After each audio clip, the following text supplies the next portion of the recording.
Hi అండి, అందరూ ఎలా ఉన్నారు? బాగున్నారా? ఈరోజు టిఫిన్కి రైస్ రవ్వతో ఉప్మా ప్రిపేర్ చేశానండి. రైస్ రవ్వ అంటే బియ్యం రవ్వ అండి.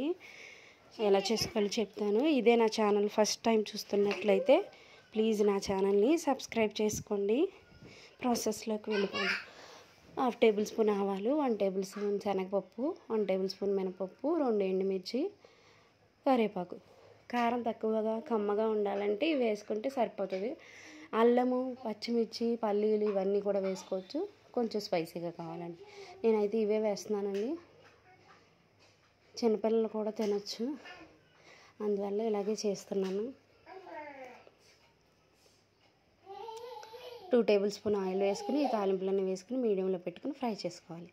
ఆ తర్వాత 1 గ్లాసు రవ్వకి 2 గ్లాసెస్ ఆఫ్ వాటర్ వేసుకోవాలి. వేసుకుని సరిపడినంత సాల్ట్ వేసుకుని మూత పెట్టుకుంటే 5 మినిట్స్లో వాటర్ అనేది మరిగిపోతాయండి. అప్పుడు 1 గ్లాస్ ఆఫ్ రైస్ రవ్వ తీసుకుని దీనిలో యాడ్ చేసుకుంటున్నాను. ఈ బియ్యం రవ్వ అనేది సూపర్ మార్కెట్లో దొరుకుతుంది, షాప్స్లో దొరుకుతుంది. మనకు కావాలంటే బియ్యం రవ్వ ఎలా ప్రిపేర్ చేసుకోవాలంటే బియ్యాన్ని కడిగి ఎండలో ఆరపెట్టుకోవాలండి. ఆ తర్వాత మిల్లుకి ఇచ్చుకుంటే రవ్వ అవుతుంది. మిక్సీలో వేసుకున్న రవ్వ రెడీ అయిపోతుంది. ఓకేనా? ఇదిగోండి, ఇలాగా దగ్గరికి వచ్చినప్పుడు సిమ్లో పెట్టేసుకోవాలి. సిమ్లో పెట్టేసుకుని 5 మినిట్స్, సన్న రవ్వ అయితే 5 మినిట్స్లో రెడీ అయిపోద్ది. 7-8 మినిట్స్ అయితే, కొంచెం లావుగా ఉన్నట్లయితే 7-8 మినిట్స్ పడుతుంది.